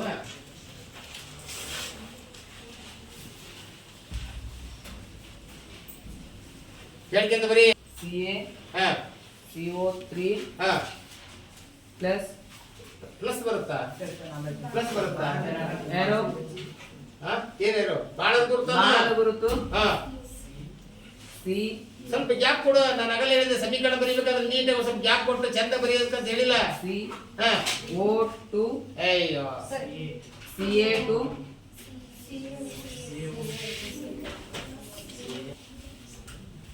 ಅದು ಕಾಡ್ಬೇಕಲ್ಲ, ಮತ್ತೆ ಅದ್ರ ಜೊತೆಗೆ ಏನೈತೆ ಅಂತ ವ್ಯವಸ್ಥೆ. ಈಗ ಸರಿ ಬರದೆ ನೀವು ಬರೆಯೋದೇನಿಲ್ಲ ನೋಡಿ. ನಾನಾಗಲೇ ಹೇಳ್ಕೊಟ್ಟಿದ್ದಲ್ಲಿ ಇದೆ. ಈಗ ಜಸ್ಟ್ ಹೇಳಿದ್ದಲ್ಲ, ಸಮೀಕರಣಗಳು ಬರೀಬೇಕಾದ್ರೆ ನೋಡಿಲ್ಲಿ ಇದು ಸ್ಮಾಲ್ ಲೆಟರು, ಇದು ಕ್ಯಾಪಿಟಲ್, ಇವನ್ನೆಲ್ಲ ಬರೀಬೇಕಂತ ಹೇಳಿಲ್ಲ. CA ಸ್ಮಾಲ್, CO3 ಬಾಳದ ಗುರುತು ಸ್ವಲ್ಪ ದೊಡ್ಡದು ಹಾಕ್ರಿ. ಬಾಳದ ಗುರುತು ನಂತರ ಸ್ವಲ್ಪ ಜಾಗ CaO ಪ್ಲಸ್ CO2 ಈ ತರ ಬರೀಬೇಕು. ಈ ತರ ಬರೀಬೇಕು. ಇದೇನಿದು? Calcium carbonate. ರಾಸಾಯನಿಕವಾಗಿ ವಿಭಜನೆ ಹೊಂದಿ ಕ್ಯಾಲ್ಸಿಯಂ ಆಕ್ಸೈಡ್ ಮತ್ತು ಕಾರ್ಬನ್ ಡೈಆಕ್ಸೈಡ್ ಬಿಡುಗಡೆ ಆಗ್ತಕ್ಕಂಥ ಕ್ರಿಯೆಗೆ ಏನಂತ ಕರೀತಾರೆ? ಅದಾಯ್ತಾ ಮಕ್ಕಳೇ? ಈ ತರ ಇನ್ನೂ ಅನೇಕ ಸಮೀಕರಣಗಳನ್ನ ರಾಸಾಯನಿಕ ಕ್ರಿಯೆಗಳನ್ನ ಹೇಳಿದ್ದೆ, ಬರ್ಸಿದ್ದಿಲ್ಲ? ಮತ್ತೆ ಮನೇಲಿ ಯಾಕೆ ಎಲ್ಲ ಓದಲ್ಲ? ಮನೆಯಾಗ ಯಾಕೆ ಓದಲ್ಲ? ಇಲ್ಲೇ ಕಲ್ತು ಹೋಗ್ಬೋದಲ್ಲ? ಶಾರದಾ ಕಲ್ತೀನಮ್ಮ? ಮೂರನೇ ರಾಸಾಯನಿಕ ಸ್ಥಾನಪಲ್ಲಟ. ಯಾವುದು? ಸ್ಥಾನಪಲ್ಲಟ ಕ್ರಿಯೆ. ಅಳಿಸ್ಲಾ? ಸ್ಥಾನಪಲ್ಲಟ ಕ್ರಿಯೆ. ಈ ಸ್ಥಾನಪಲ್ಲಟ ಕ್ರಿಯೆ ಬಗ್ಗೆ ಯಾರು ಹೇಳ್ತೀರಿ? ಬಂದಿಲ್ಲ.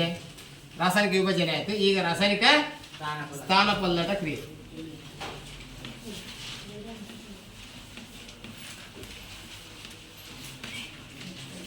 ರಾಸಾಯನಿಕ ಸ್ಥಾನಪಲ್ಲಟ ಕ್ರಿಯೆ ಇದ್ರ ಬಗ್ಗೆ ಯಾರು ಹೇಳ್ತೀರಿ? ಒಂದು ಸಮೀಕರಣ ಬರೀರಿ.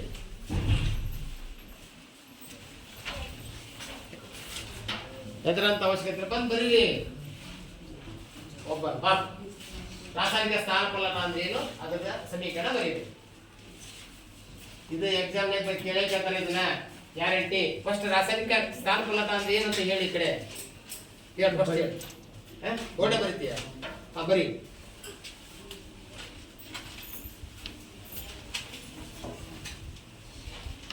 ಹೇಳಿಕೆಂತ ಬರೀ.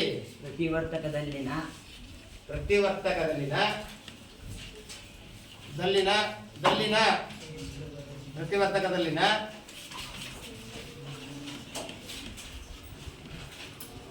ಸಂಯುಕ್ತದಲ್ಲಿನ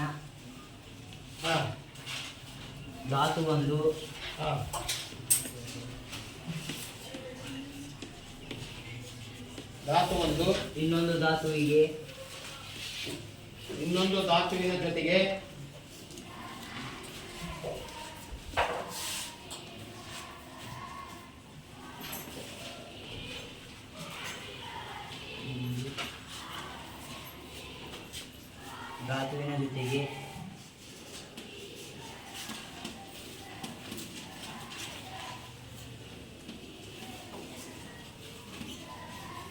ಸ್ಥಾನಪಲ್ಲಟಗೊಂಡರೆ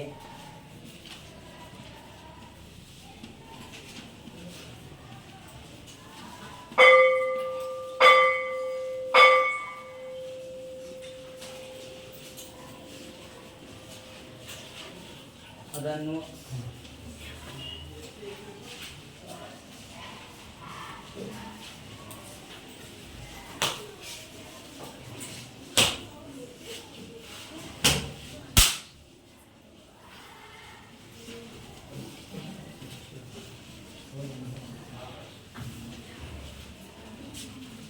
ಹೇಳಪ್ಪ ಸಾಕು ಬಿಡು. ಅದು ಮ್ಯಾಕ್ ಬರ್ತಲ್ಲ, ಅದು ಬರ್ದಿಲ್ಲ ಮೇಲೆ. ಇದು ಹೇಳಿ ಈಗ ನೀಟಾಗೆ. ಪ್ರತಿವರ್ತಕದಲ್ಲಿನ ಸಂಯುಕ್ತದಲ್ಲಿನ ಧಾತು ಒಂದು ಇನ್ನೊಂದು ಧಾತುವಿನ ಜೊತೆಗೆ ಸ್ಥಾನಪಲ್ಲಟಗೊಂಡರೆ ಅದನ್ನು ರಾಸಾಯನಿಕ ಸ್ಥಾನಪಲ್ಲಟ ಎನ್ನುವರು. ಕೇಳಿ ಈ ಕಡೆ ಬರ್ತದನ್ನ ಕೇಳಂದ್ರೆ ಈಗ ಎಲ್ಲರಿಗೂ ಇದಕ್ಕೆ ಸಮೀಕರಣ ಬರೀಪ. ಸಮೀಕರಣ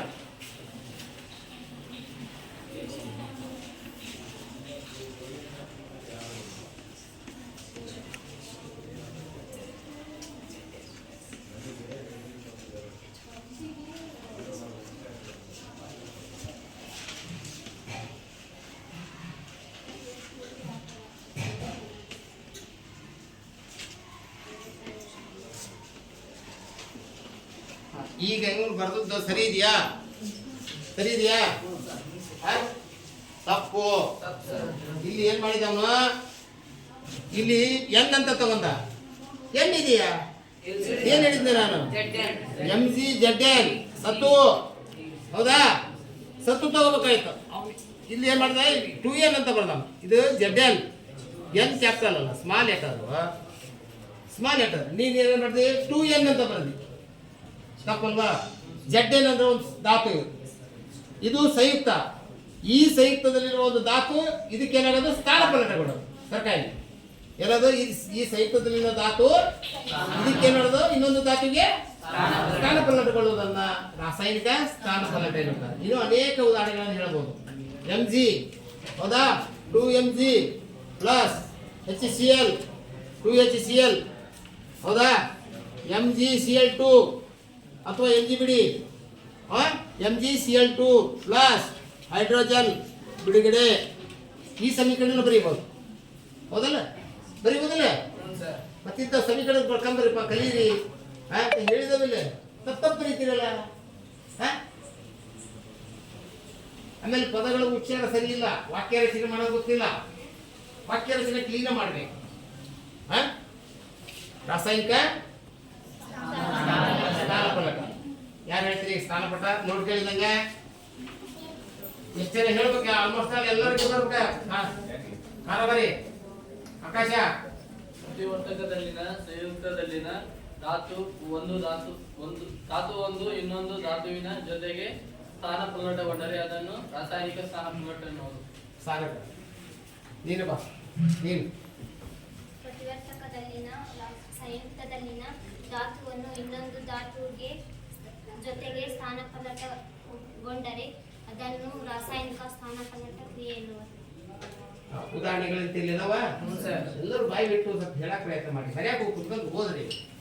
ಓದಿದ್ರೆ ಯಾಕೆ ಬರಲ್ಲ? ಬಂದೇ ಬರುತ್ತೆ. ನೀವು ಆಕ್ಚುಲಿ ನೀವು ನಿಂತ್ಕೊಂಡು ಇದು ಮಾಡ್ಬೇಕು. ಸೆಮಿನಾರ್ ಟೈಪ್ ಬಂದು ಹೇಳ್ಬೇಕು. ಒಬ್ಬೊಬ್ರು ಒಂದು 4 ವಿದ್ಯಾರ್ಥಿಗಳು ಒಂದು ಪಾಠವನ್ನು ಹಂಚಿಕೆ ಮಾಡ್ಕೊಂಡು 10-15 ನಿಮಿಷ ಒಬ್ಬರು ಬಂದು ಇಲ್ಲಿ ಹೇಳ್ಬೇಕು. ಯಾಕೆ ಮನೇಲಿ ಓದಲ್ವ ನೀವು? ಯಾಕಂದ್ರೆ ನಿಮಗೆಲ್ಲ ಗೊತ್ತಿದೆ ಎಕ್ಸಾಮ್ ಬಹಳ ಸ್ಟ್ರಿಕ್ಟ್ ಇದೆ. ನೀವು ಕಷ್ಟಪಟ್ಟು ಓದಿದ್ರೆ ಮಾತ್ರ ಪಾಸ್ ಆಗೋದು. ಇದೆಲ್ಲ ಗೊತ್ತಿದೆಯಲ್ಲ ನಿಮಗೆ. ಮತ್ತೆ ಯಾಕೆ ಓದಲ್ಲ? ಪ್ರಶ್ನೆ ಸಿಂಪಲ್ ಆಗಿ ಇರ್ತಾವು, ಅರ್ಥ ಮಾಡ್ಕೊಳ್ಳಲ್ಲ. ಯಾಕ ಏನೇನೋ ತಪ್ಪು ಹೇಳ್ತೀರಿ, ತಪ್ಪು ಅರ್ಥ ಮಾಡ್ತೀರಿ. ಹೇಳಿದ್ದೀನಿ ತಿರ್ಗಾಮ್ರ ಒಂದು 4-5 ಜನ ಮಕ್ಕಳು ಅವರೇ ತಿರ್ಗಾಮ್ರ ಕಲ್ತೀರಿ. ಇನ್ನು ಉಳಿದವ್ರು ಯಾರು ಕಲ್ತಿಲ್ಲ. ಇನ್ನ ರಾಸಾಯನಿಕ ದ್ವಿಸ್ಥಾನಪಲ್ಲಟ. ರಾಸಾಯನಿಕ ದ್ವಿಸ್ಥಾನಪಲ್ಲಟ ಕ್ರಿಯೆ. ರಾಸಾಯನಿಕ ದ್ವಿಸ್ಥಾನಪಲ್ಲಟ ಕ್ರಿಯೆ ಎಂದರೇನು ಅಂತ ಕೇಳ್ತಾರೆ. ಇದು ಉದಾಹರಣೆ ಕೊಡಿ ಅಂತ ಕೇಳ್ತಾರೆ 2 ಮಾಸಿ. ಈಗ 4ರಲ್ಲಿ ಗ್ಯಾರಂಟಿ ಒಂದು ಎಕ್ಸಾಮ್ನಲ್ಲಿ ಕೇಳ್ತಾರೆ ಅಂತ ಹೇಳಿದ್ದೇನೆ. ಹೌದಾ? ರಾಸಾಯನಿಕ ದ್ವಿಸ್ಥಾನಪಲ್ಲಟ ಕ್ರಿಯೆ ಯಾರು ಹೇಳ್ತೀರಿ? ಇಲ್ಲಿ ಪ್ರತಿವರ್ತಕ ಅಂತ ಇರುತ್ತೆ. ಪ್ರತಿವರ್ತಕದಲ್ಲಿ 2 ಗುಂಪುಗಳು ಇರ್ತವೆ. AB ಮತ್ತು ಇನ್ನೊಂದು CD ಅಂತ ಗುಂಪು. ಅವಾಗ A ಮತ್ತು C ಈಗಲೇ A C ಜೊತೆಗೆ ಸ್ಥಾನಪಲ್ಲಟಗೊಳ್ಳುತ್ತೆ, B D ಜೊತೆಗೆ ಸ್ಥಾನಪಲ್ಲಟಗೊಳ್ಳುತ್ತೆ. ಅದರ ಅರ್ಥ ನಾನು ಹೇಳಿದ್ದೇನೆ. ಸಿಂಪಲ್ ಆಗಿದೆ ಡೆಫಿನಿಷನ್. ಯಾರು ಹೇಳ್ತೀರಿ? ಹೇಳಮ್ಮ ಫಾತಿಮಾ ನೀಟಾಗಿ. ಪ್ರತಿವರ್ತಕಗಳಿನ ಗುಂಪಿಗೆ ನಡುವೆ ಪರಸ್ಪರ ಸ್ಥಾನಪಲ್ಲಟಗೊಂಡರೆ ಅದನ್ನು ದ್ವಿಸ್ಥಾನಪಲ್ಲಟ ಕ್ರಿಯೆ ಎನ್ನುವರು. ನೀನು ಹೇಳಪ್ಪ. ಪ್ರತಿವರ್ತಕಗಳ ಗುಂಪುಗಳ ನಡುವೆ ಪರಸ್ಪರ ಸ್ಥಾನಪಲ್ಲಟಗೊಳ್ಳುವುದನ್ನು ರಾಸಾಯನಿಕ ದ್ವಿಸ್ಥಾನಪಲ್ಲಟ ಎನ್ನುವರು. ಇಲ್ಲಿ ನೋಡ್ರಿ ಸಿಂಪಲ್ ಇದೆ. ಪ್ರತಿವರ್ತಕದಲ್ಲಿನ ಗುಂಪುಗಳ ನಡುವೆ ಗುಂಪುಗಳು ಪರಸ್ಪರ ಇದಕ್ಕೆ ಪರಸ್ಪರ ಏನಾಗುತ್ತೆ? ಪ್ರತಿವರ್ತಕದ ಗುಂಪುಗಳಲ್ಲಿ ಪರಸ್ಪರ ಏನಾಗೋದು? ಸ್ಥಾನಪಲ್ಲಟಗಳು. ಈ ಕ್ರಿಯೆ ಏನಂತ ಹೇಳ್ತಾರೆ? ರಾಸಾಯನಿಕ. ಇದಕ್ಕೆ ಸಾಮಾನ್ಯ ನಾನು ಅನೇಕ ಉದಾಹರಣೆಗಳನ್ನು ಹೇಳಿದ್ದೇನೆ. ಹೌದಾ? ತಾಮ್ರದ ಸಲ್ಫೇಟ್, ಹೌದಾ? ಇನ್ನೊಂದು ಹೈಡ್ರೋಕ್ಲೋರಿಕ್ ಆಸಿಡ್. ಅವು ಪರಸ್ಪರ ವರ್ತಿಸಿದಾಗ ಅದ ತಾಮ್ರದ ಸಲ್ಫೇಟ್ ಹೋಗಿ ಏನಾಗುತ್ತೆ? ತಾಮ್ರದ ಕ್ಲೋರೈಡ್ ಆಗುತ್ತೆ. ಹೌದಾ? ಹೈಡ್ರೋಜನ್ ಕ್ಲೋರೈಡ್ ಏನಾಗುತ್ತೆ? ಹೈಡ್ರೋಜನ್ ಸಲ್ಫೇಟ್ ಆಗುತ್ತೆ, ಸಲ್ಫ್ಯೂರಿಕ್ ಆಸಿಡ್ ಆಗುತ್ತೆ. ಹೌದಾ? ಈ ರೀತಿ ಉದಾಹರಣೆಗಳನ್ನು ಹೇಳಿದ್ದೀನಿ. ಸಿಂಪಲ್ ಆಗಿರ್ತವೆ. ಯಾಕಲ್ಲ ಕುತೂಹಲ. ಈಗ ನೆಕ್ಸ್ಟ್ ಉತ್ಕರ್ಷಣ ಕ್ರಿಯೆ ಮತ್ತು ಅಪಕರ್ಷಣ ಕ್ರಿಯೆ ಅಂತ ಬರ್ತವೆ. ಉತ್ಕರ್ಷಣ ಕ್ರಿಯೆ ಅಂದ್ರೆ ಏನಪ್ಪ ಅಂದ್ರೆ, ನಾನು ಹೇಳಿದೆ ಯಾವುದೋ ಒಂದು ರಾಸಾಯನಿಕ ಕ್ರಿಯೆಯಲ್ಲಿ ವಸ್ತು ಒಂದು ಆಕ್ಸಿಜನ್ ಅನ್ನ ಪಡೆದುಕೊಂಡರೆ ಉತ್ಕರ್ಷಣ ಕ್ರಿಯೆ. ಅಪಕರ್ಷಣ ವಿರುದ್ಧ. ಒಂದು ರಾಸಾಯನಿಕ ಕ್ರಿಯೆಯಲ್ಲಿ ವಸ್ತು ಒಂದು ಆಕ್ಸಿಜನ್ ಅನ್ನ ಪಡೆದುಕೊಂಡರೆ, ಹೌದಾ? ಇದನ್ನ ಹೇಳಿದ್ದೆ ನಾನು. CuO ಪ್ಲಸ್ H2 ಅಂತಿದ್ದೆ. ಈಗ Cu ಪ್ಲಸ್ H2 ಆಯ್ತು. ಇದು ಉತ್ಕರ್ಷಣ ಕ್ರಿಯೆ ಉದಾಹರಣೆ. ಹೌದಲ್ಲ? ತಾಮ್ರದ ಆಕ್ಸೈಡ್ ಪ್ಲಸ್ ಹೈಡ್ರೋಜನ್, ತಾಮ್ರ ಮತ್ತು ನೀರು ಆಯ್ತು. ಹಂಗಾರೆ ಇಲ್ಲಿ ತಾಮ್ರದ ಆಕ್ಸೈಡ್ ಏನನ್ನ ಕಳೆದುಕೊಳ್ತು? ತಾಮ್ರದ ಆಕ್ಸೈಡ್ ಏನು ಕಳ್ಕೊಳ್ತು? ಆಕ್ಸಿಜನ್ ಅನ್ನ ಕಳೆದುಕೊಳ್ತು. ಹೈಡ್ರೋಜನ್ ಏನು ಮಾಡ್ತು? ಆಕ್ಸಿಜನ್ ಅನ್ನ ಪಡ್ಕೊಳ್ತು. ಹೈಡ್ರೋಜನ್ ಆಕ್ಸಿಜನ್ ಏನು ಮಾಡ್ತು? ಪಡ್ಕೊಳ್ತು. ಅಂದ್ರೆ ಇದು ಯಾವ ಕ್ರಿಯೆ? ಉತ್ಕರ್ಷಣ ಕ್ರಿಯೆ, ಹೌದಲ್ಲ? ಹಂಗಾರೆ ತಾಮ್ರವು ಆಕ್ಸಿಜನ್ ಅನ್ನ ಕಳ್ಕೊಳ್ತಲ್ಲ, ಇದು ಎಂತ ಕ್ರಿಯೆ? ಅಪಕರ್ಷಣ ಕ್ರಿಯೆ, ಹೌದಲ್ಲ?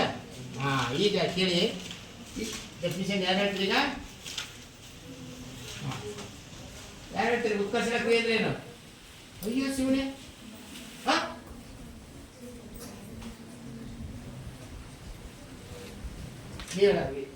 ರಾಸಾಯನಿಕ ಕ್ರಿಯೆಯಲ್ಲಿ ವಸ್ತುವನ್ನು ಆಕ್ಸಿಜನ್ ಪಡೆದುಕೊಂಡರೆ ಉತ್ಕರ್ಷಣ ಕ್ರಿಯೆ. ಅದನ್ನು ಉತ್ಕರ್ಷಣ ಕ್ರಿಯೆ ಎನ್ನುತ್ತಾರೆ.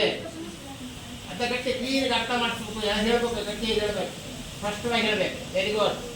ಹಾ, ಮತ್ತೆ ಅವ್ರು ಬಿಟ್ಟು ಹೇಳ್ದಾರ ಬಿಟ್ಟು ಹೇಳೋದು ಯಾರ್ಯಾರು ಹೇಳ್ಬೇಕು? ಎಲ್ಲರೂ ಉಳಿದವರು ಹೇಳ್ದಾರ ಬಿಟ್ಟು ಹೇಳಿ. ಈಗ ಯಾರ್ಯಾರು ಉತ್ತರ ಹೇಳಿದಿಲ್ಲ ಅವ್ರು ಬಿಟ್ಟು ಹೇಳ್ರಿ. ಅಪಕರ್ಷಣ ಕ್ರಿಯೆ ಅಂತ ಹೇಳಿದಿಲ್ಲ, ಹೇಳಪ್ಪ. ಒಂದು ರಾಸಾಯನಿಕ ಕ್ರಿಯೆ ವಸ್ತುಗಳನ್ನು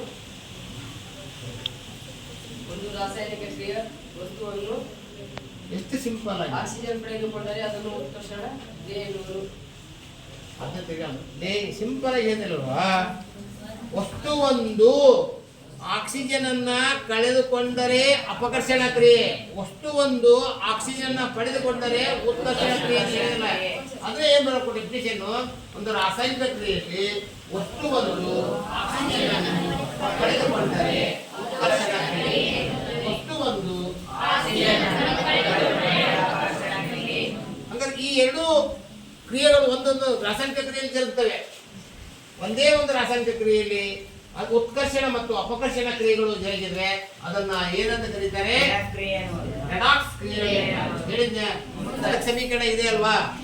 ಬರ್ದಿರಿಲ್ಲ? ಉತ್ಕರ್ಷಣ ಕ್ರಿಯೆ ನೋಡ್ರಿ, ತಾಮ್ರ ಪ್ಲಸ್ ಆಕ್ಸಿಜನ್, ತಾಮ್ರದ ಆಕ್ಸೈಡ್, ಇದು ಉತ್ಕರ್ಷಣ.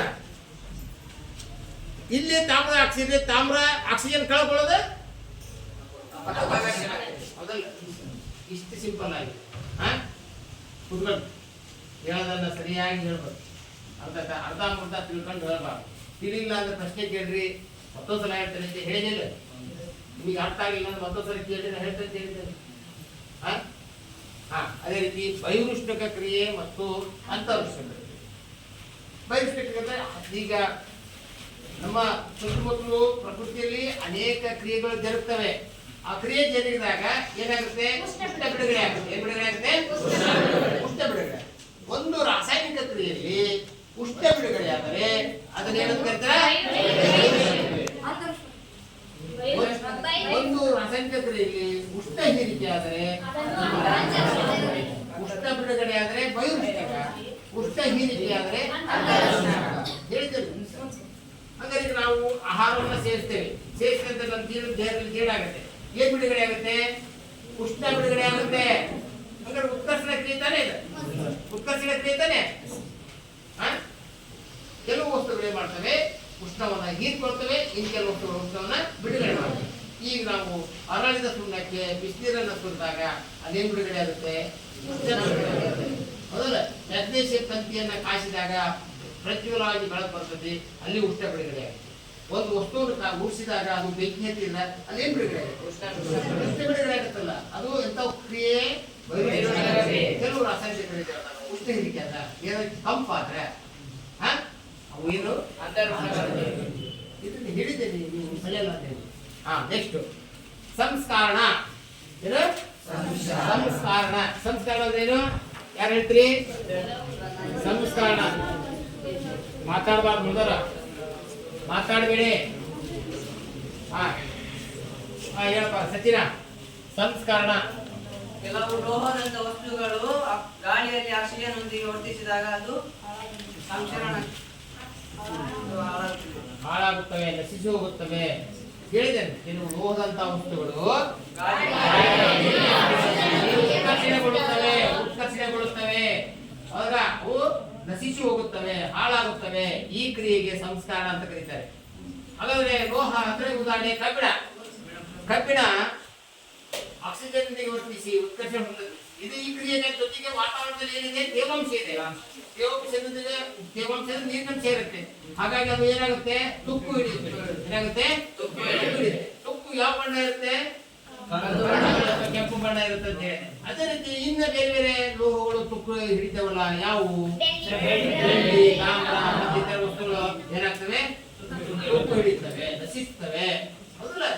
ಹಾಗಾದ್ರೆ ಸಂಸ್ಕಾರದೇನು? ಕೆಲವು ಲೋಹದಂತಹ ವಸ್ತುಗಳು ಗಾಳಿಯಿಂದ ಆಕ್ಸಿಜನ್ಗೆ ವರ್ತಿಸಿ ನಶಿಸಿ ಹೋಗುತ್ತವೆ. ಈ ಕ್ರಿಯೆಗೆ ಏನಂತ ಕರೀತಾರೆ? ಸಂಸ್ಕಾರ ಅಂತ ಹೇಳಿದ್ದ. ಮೊದಲ ನೀವು ಇದಕ್ಕೆ ನೋಡ್ತೀರಿ. ಹಾಗಾದ್ರೆ ಈ ರೀತಿ ಸಂಸ್ಕಾರಕ್ಕೆ ಒಳಗಾಗಬಾರ್ದಂದು ಲೋಹಗಳಿಗೆ ಏನ್ ಮಾಡ್ತಾರೆ ಅಂತ ಹೇಳಿದ್ದೇನೆ. ಎಲ್ಲಾ ಮಕ್ಕಳಿಗೆ ಹೇಳ್ತೇವೆ. ಹೌದಲ್ಲ? ಬಿಡಿ, ನಾ ಕೇಳಿದ್ರಷ್ಟೇ ಉತ್ತರ ಹೇಳಿ. ಏನ್ ಮಾಡ್ತಾರೆ ಪರೀಕ್ಷೆಗೆ? ಬಣ್ಣ ಹಚ್ಚುವುದು, ಬಣ್ಣ ಹಚ್ತಾರೆ. ಮತ್ತೆ ಹೇಳು. ಗ್ರೀಸ್ ಹಚ್ಚುವುದು, ಬಣ್ಣ ಹಚ್ತಾರಂತೆ. ಮತ್ತೆ ಗ್ರೀಸ್ ಹಚ್ಚುವುದು, ಗ್ರೀಸ್ ಲೇಪಿಸೋದು. ಮತ್ತೆ ಎಣ್ಣೆ ಹಚ್ಚುವುದು, ಎಣ್ಣೆ ಲೇಪನ ಮಾಡೋದು. ಗ್ರೀಸ್ ಹಚ್ಚೋದು, ಎಣ್ಣೆ ಹಾಕೋದು. ಮತ್ತೆ ಕ್ರೋಮಿಯಂ ಲೇಪನ, ಇದು ಲೇಪನ ಅಂತ ಹೇಳಿದ್ದೆ. ಹೌದಾ? ಇವುಗಳು ಎಕ್ಸಾಮ್ ಮೊನ್ನೆ ಹೋದ ಕೇಳಿದ್ದೆ ಅಂತ ಹೇಳಿದ್ದೆ. ಅರ್ಥ? ಇದು ಮರಿಬಾರ್ದು. ಇದು ಅಂದ್ರೆ ತುಕ್ಕು ಹಿಡಿದಂತೆ ಲೋಹಗಳನ್ನ ನಾವು ಕಾಪಾಡಿಕೊಳ್ಬೇಕಾದ್ರೆ ಬಹಳ ವರ್ಷಗಳ ಕಾಲ ಅವು ನಮ್ಗೆ ಬೇಕಂದ್ರೆ ಕಾಪಾಡಿಕೊಳ್ಬೇಕಾದ್ರೆ ಅವುಗಳಿಗೆ ಏನ್ ಮಾಡಬೇಕು? ಮೊದಲ ಬಣ್ಣ ಹಚ್ಚಬೇಕು, ನಂತರ ಹಚ್ಚಬೇಕು, ನಂತರ ನಂತರ ಲೇಪನ ಮಾಡಬೇಕು, ನಂತರ ಲೇಪನ ಮಾಡಬೇಕು, ಮತ್ತೆ ಅಲೋಡಿ ಇಷ್ಟಂತ ಹೇಳಿದ್ದೆ. ಹೌದಲ್ಲ?